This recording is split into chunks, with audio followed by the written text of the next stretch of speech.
The ship was dying. Everyone on board knew it. The engines made sounds they should not make. The lights flickered every few minutes. The air recyclers worked at half power, and the corridors smelled of oil and fear. Captain stood alone on the bridge, looking at the small blue planet on the main screen. It was beautiful. It reminded her of home, the world she had not seen in 15 years. But home was gone now. The council had taken it. They had taken everything. Behind her, the door opened, walked in slowly. He was young, barely 30 cycles old, but his eyes looked ancient. Running did that to people. It aged them in ways that had nothing to do with time. "The refugees are asking questions," said. "They want to know if this world will accept us." "Did not turn around. What do you tell them?" "I tell them nothing, because I do not know." 3,000 lived in the cargo holds below. They slept on thin mats. They ate food paste that tasted like nothing. They had been running for so long that most of the children did not remember any other life.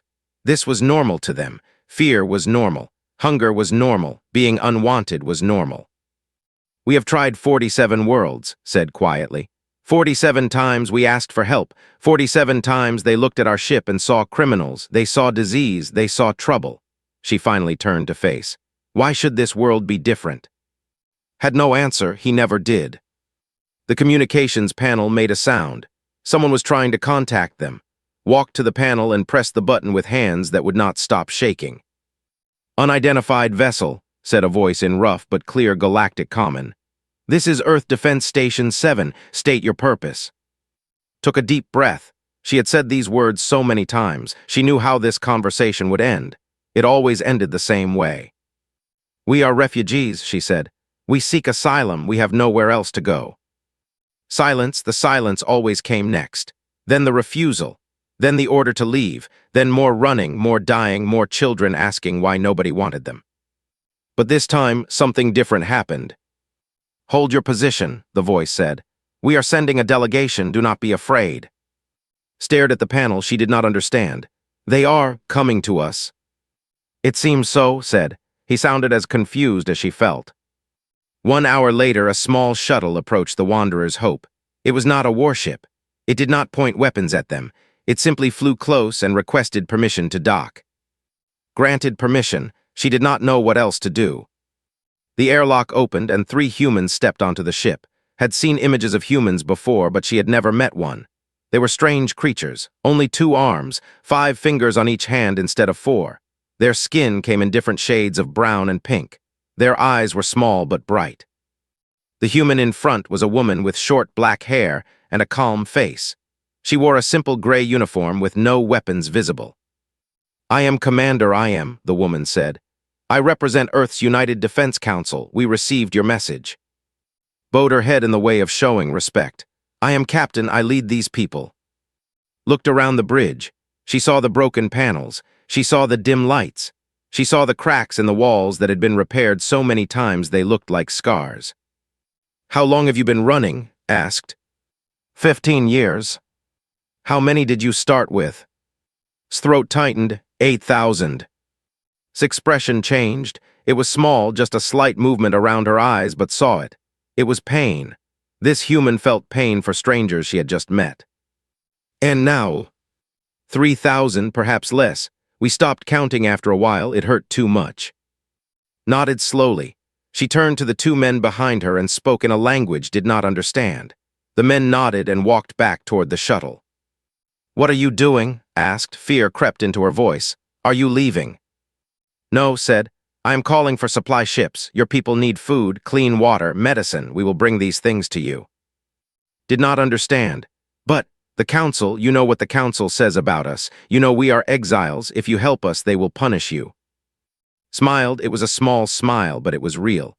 "Let me tell you something about Earth, Captain. We spent most of our history fighting each other. We nearly destroyed our own world more than once. We have done terrible things to our own kind."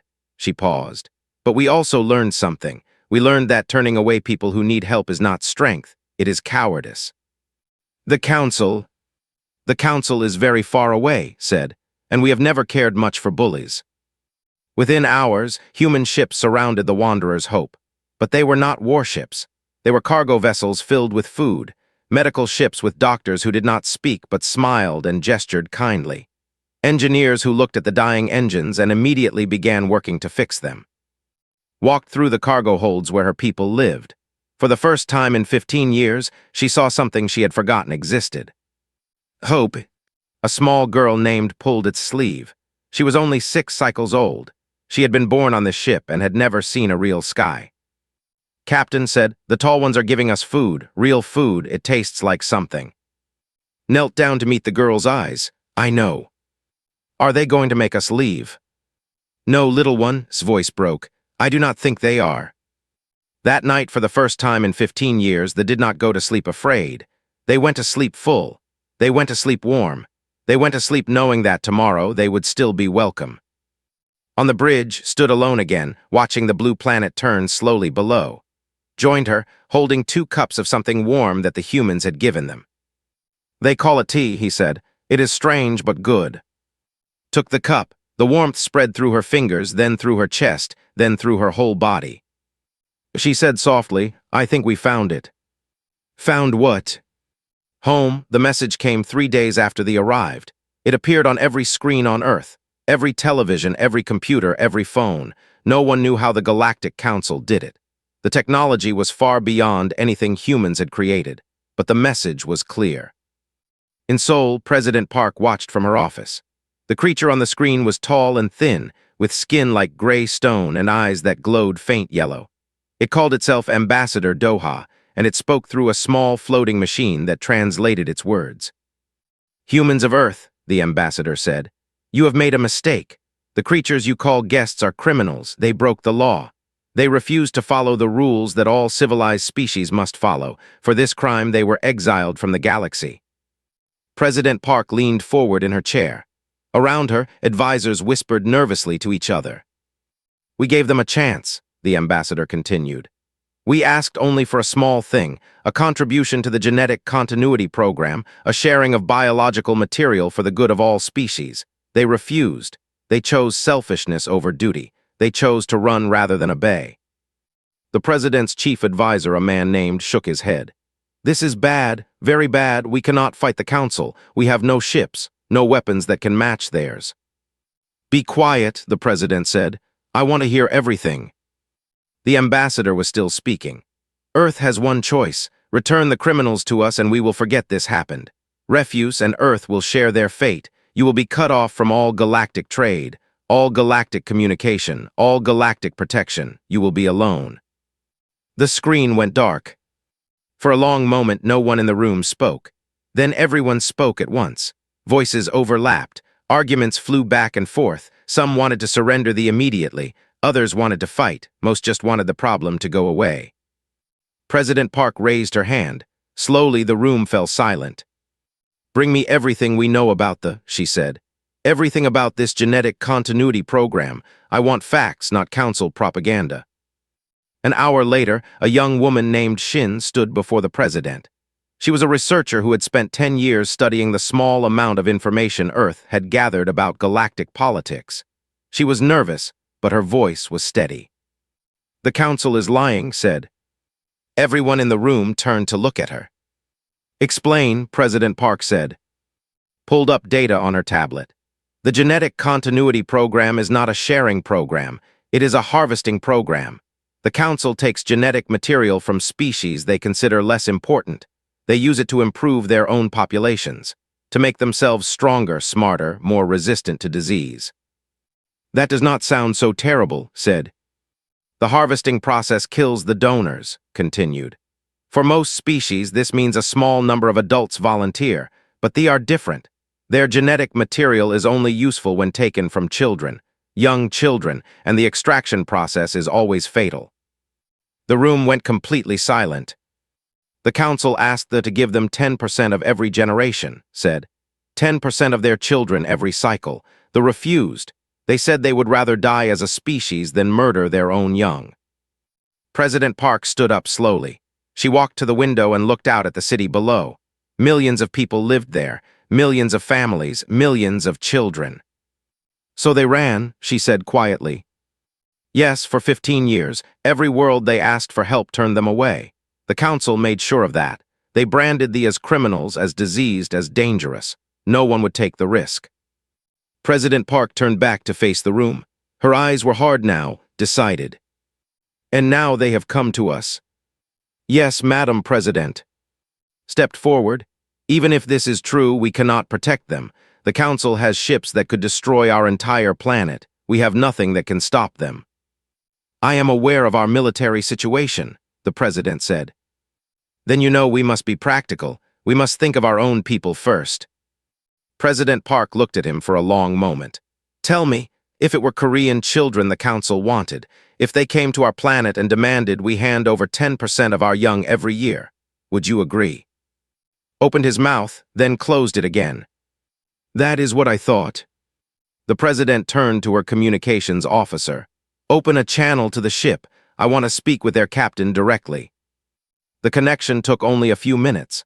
Captain appeared on the screen looking tired and afraid. She had clearly seen the Council's message. President Park said, "We understand if you must send us away. We do not want to bring trouble to your world." Captain, President Park said, "I have spent my whole life believing that leadership means making hard choices. Today I learned that sometimes the hard choice is also the right choice." She paused. "You are welcome here. Your people are welcome here, and we will not give you to the Council." Stared at the screen. For a moment she could not speak. Then her eyes filled with tears. "You know what this will cost you," she whispered. "Yes." Why would you do this?" President Park smiled, though her eyes were sad. "Because many years ago our people were the ones running. We were the ones dying. We were the ones no one wanted." She straightened her shoulders. "We remember what that felt like, and we decided long ago that we would never make others feel that way." That night Earth sent its official response to the Galactic Council. It was short and simple. "They are under our protection. Any attack on them will be considered an attack on Earth. We do not negotiate with those who murder children." The message spread across the planet. Some people were afraid, some were angry, but many, many more felt something else. Pride. For the first time in their history, humans stood together not for power or profit, but simply because it was right. In the cargo holds, the refugees heard the news through their translators. They did not understand everything about human politics. They did not understand why this small planet would risk so much for strangers. But they understood one thing. They were no longer alone. The valley and province was beautiful in ways that made heart hurt. Mountains rose on all sides, covered with trees that changed color with the seasons. A river ran through the center, clear and cold. Birds sang songs she had never heard before. This was to be home now. The humans called the new settlement New Dawn. They said it was a good name for a new beginning. 6 months had passed since they arrived. 6 months of changes, challenges, and small miracles. The Council had not attacked, not yet, but everyone knew the threat was still there, waiting like a storm on the horizon. For now, though, there was work to be done. Wiped sweat from her forehead and looked at the building taking shape before her. It was the third community hall they had constructed. The first two had been wrong somehow. Too small, too dark, not right for bodies and ways. A human man walked up beside her. His name was Bay, and he was the construction foreman.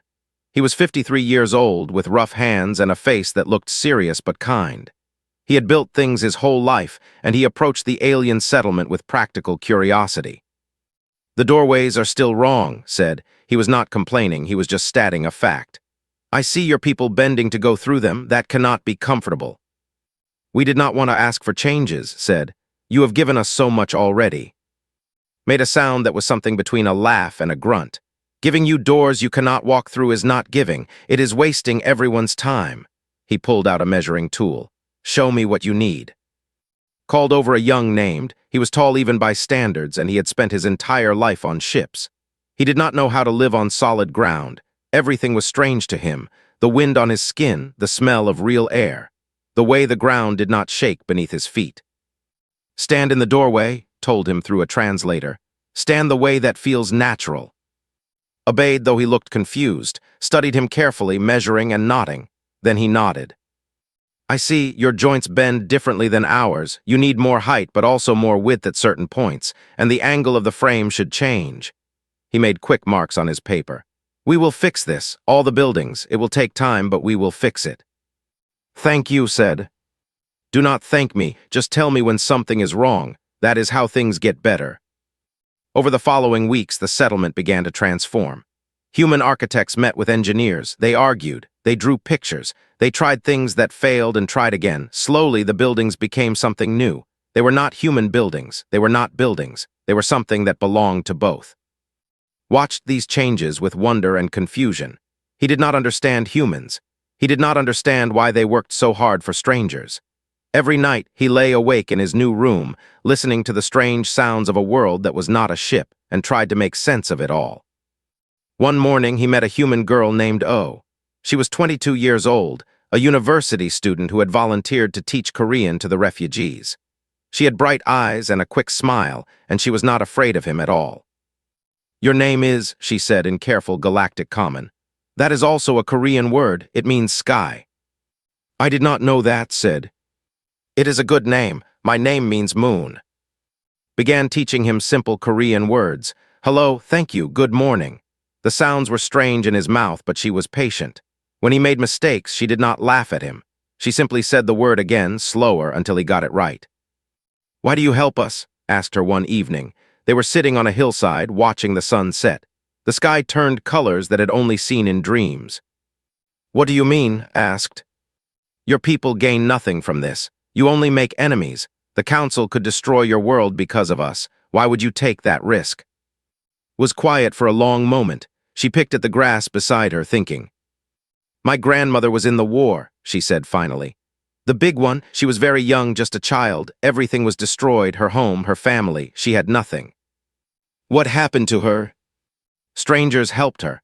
People who had nothing themselves shared their food with her. People who were afraid still opened their doors. She survived because of those strangers, because they decided that kindness was more important than safety." Thought about this? But those were your own people helping her. We are not the same species. We are not even from the same world. Turned to look at him. Her eyes were serious now. "Does that matter?" "It seems like it should." "Why?" Did not have an answer. On the ship, he had learned that the galaxy was dangerous. He had learned that other species would hurt you if you gave them the chance. He had learned that trust was foolish and hope was for children. But here on this hillside with this strange human girl, all of that seemed wrong somehow. "I do not understand your people," he admitted. Smiled. "Sometimes we do not understand ourselves, but we try to be good. That is the important thing, we try." In the valley below, lights were coming on in the new buildings, and humans moved through the streets, talking in a mixture of languages, helping each other with small daily tasks. Children played together, learning each other's games, teaching each other their words. It was not perfect. There were misunderstandings. There were arguments. There were people on both sides who did not want this, who were afraid of what was different. But there was also something else growing in that valley, something that had no name in any language. It was the beginning of something new, a proof that beings from different worlds could choose to be neighbors, could choose to be friends, could choose to build a future together instead of apart. Watch the lights flickering on, one by one, until the whole valley glowed softly in the darkness. "It is beautiful," he said. "Yes, agreed, it is." Neither of them moved. They sat together on that hillside, two strangers from different worlds, and watched the night arrive. And somewhere in the darkness, a future that no one had imagined began to take shape. The Council fleet arrived 1 year after they came to Earth. 47 warships appeared at the edge of the solar system, their weapons pointing toward the small blue planet that had dared to say no. Admiral commanded the fleet from the bridge of the largest ship. He was tall even by his species standards, with hard gray scales and eyes like cold metal. He had destroyed 12 worlds in his career. He expected Earth would be the 13th. "Send the final warning," he ordered. His communications officer obeyed. The message went out on all frequencies, reaching every radio, every television, every device on Earth. "People of Earth," said, "you have 1 planetary rotation to surrender the criminals. If you refuse, we will begin our attack. This is your only warning." In New Dawn, they heard the message and felt their hope collapse. Gathered her people in the main hall. 3,000 faces looked at her, waiting for answers she did not have. "We should surrender ourselves," an elder named said. "We have brought enough pain to these people. We cannot ask them to die for us." The humans said they would protect us, argued. "We should trust them." "Trust them to fight 47 warships," shook his head. That is not trust, that is asking for suicide. Listen to them argue, her heart heavy in her chest. She thought of the year they had spent here, the friends they had made, the homes they had built. She thought of Young and his human friend. She thought of all the children who had finally learned what it meant to feel safe. "We will not surrender," she said finally.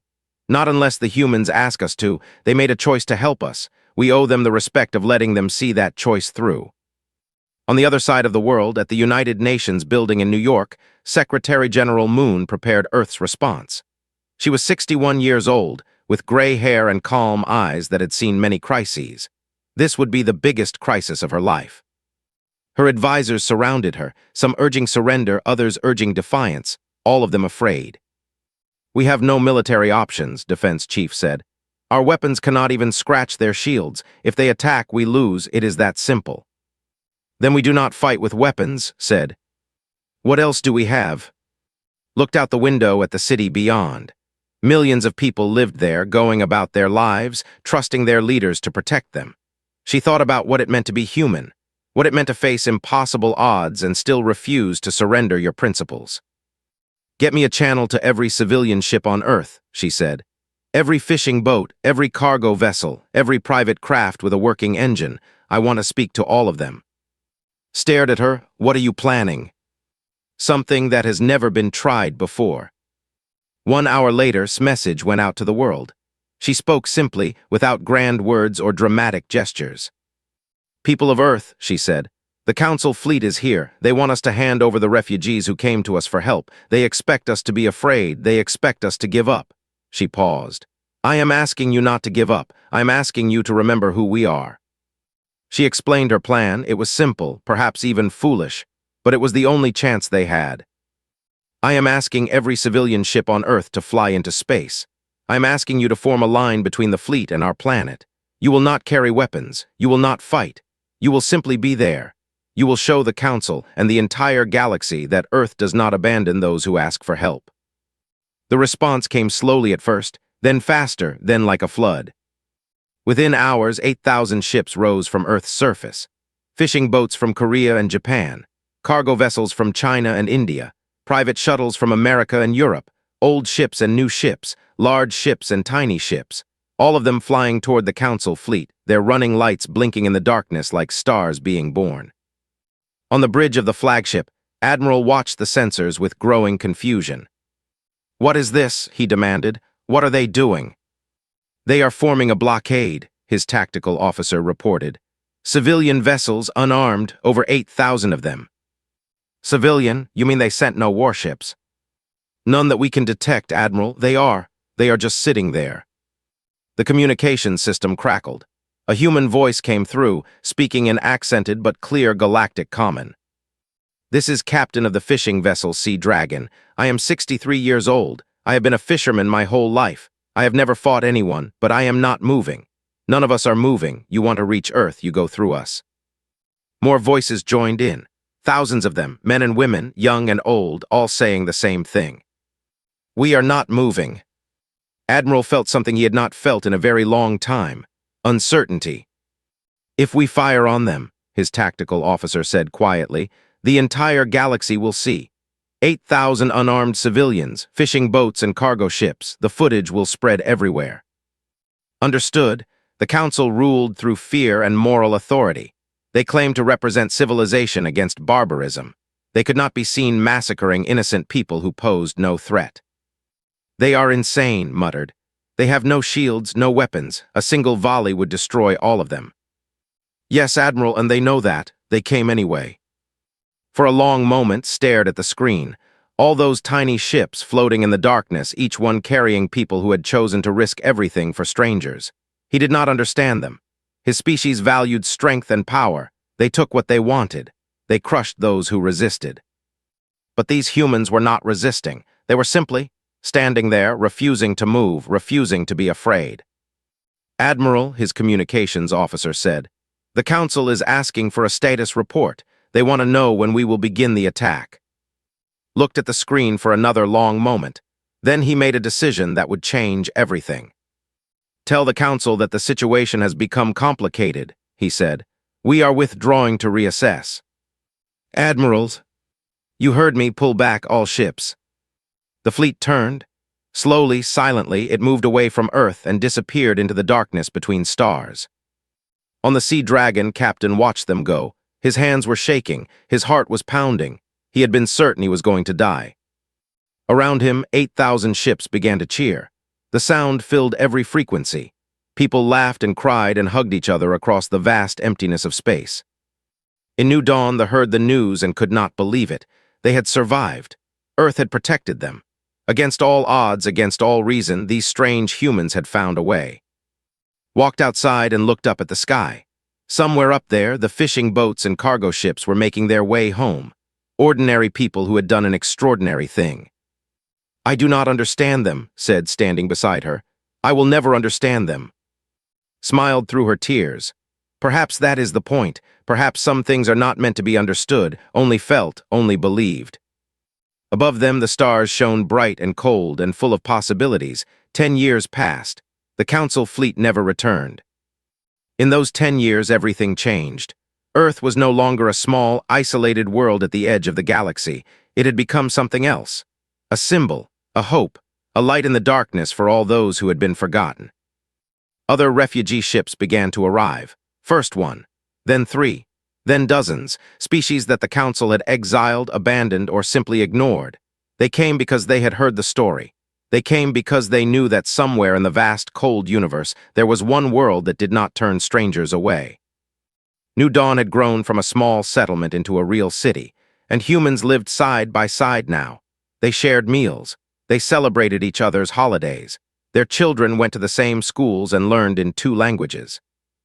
Some of those children were neither fully human nor fully. They were something new, something that had never existed before. Stood in his small garden, watching the sunset paint the mountains gold and red. He was older now, his blue skin showing the first signs of age around his eyes.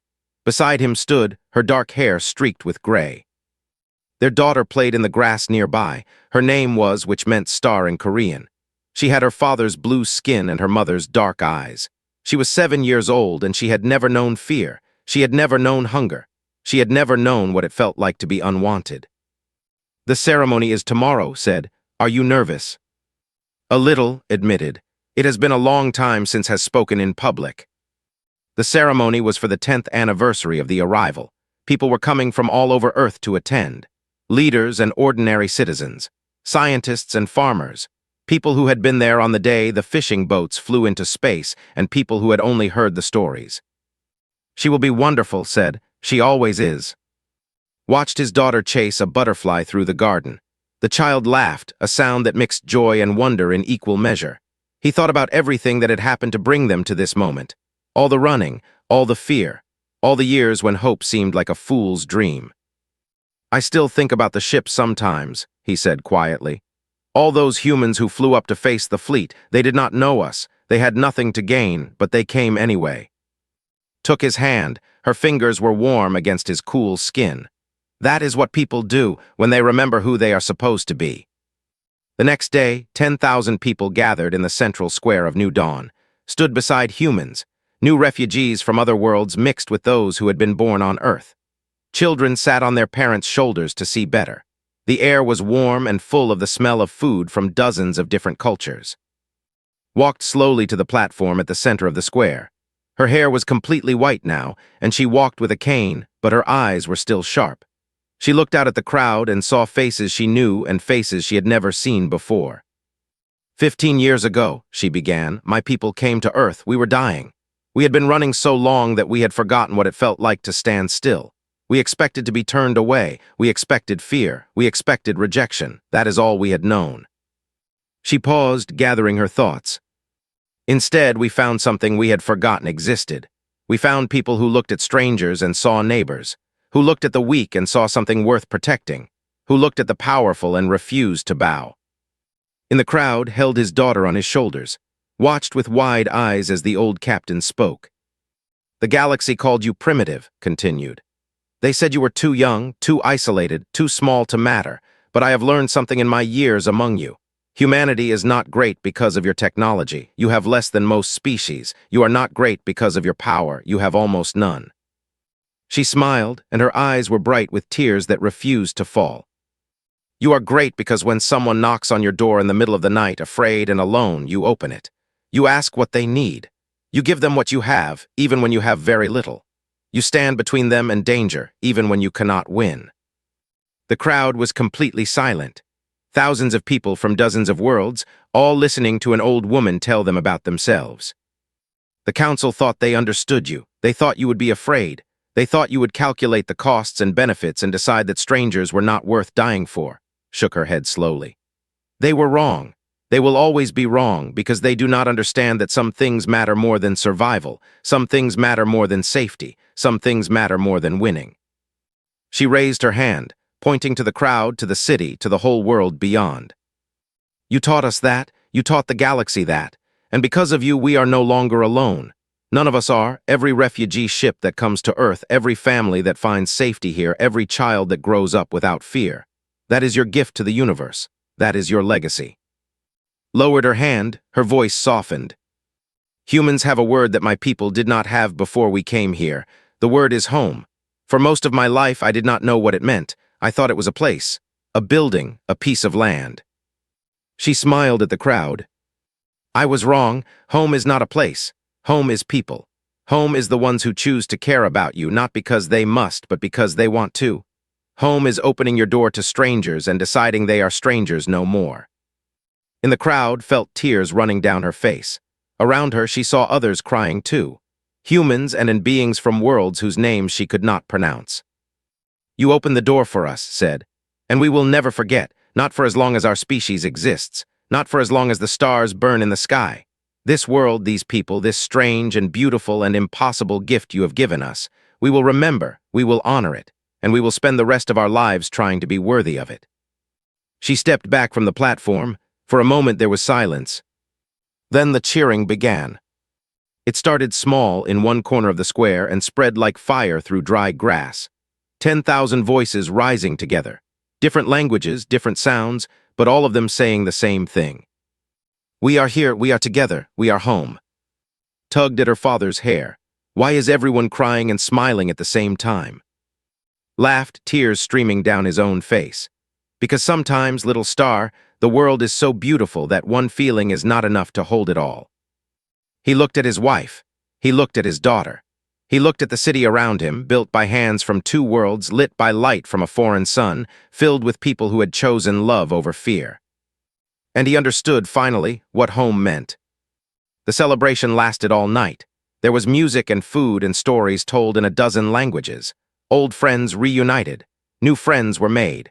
Children fell asleep in their parents' arms, dreaming of futures without limits. When the sun rose the next morning, it rose on a world changed forever. A world that had looked at the darkness between the stars and refused to be afraid. A world that had chosen compassion when cruelty would have been easier. A world that had proven once and for all that the measure of a species is not in what it can take, but in what it chooses to give. Earth was no longer just a planet. It was a promise, and the galaxy was only beginning to understand what that meant.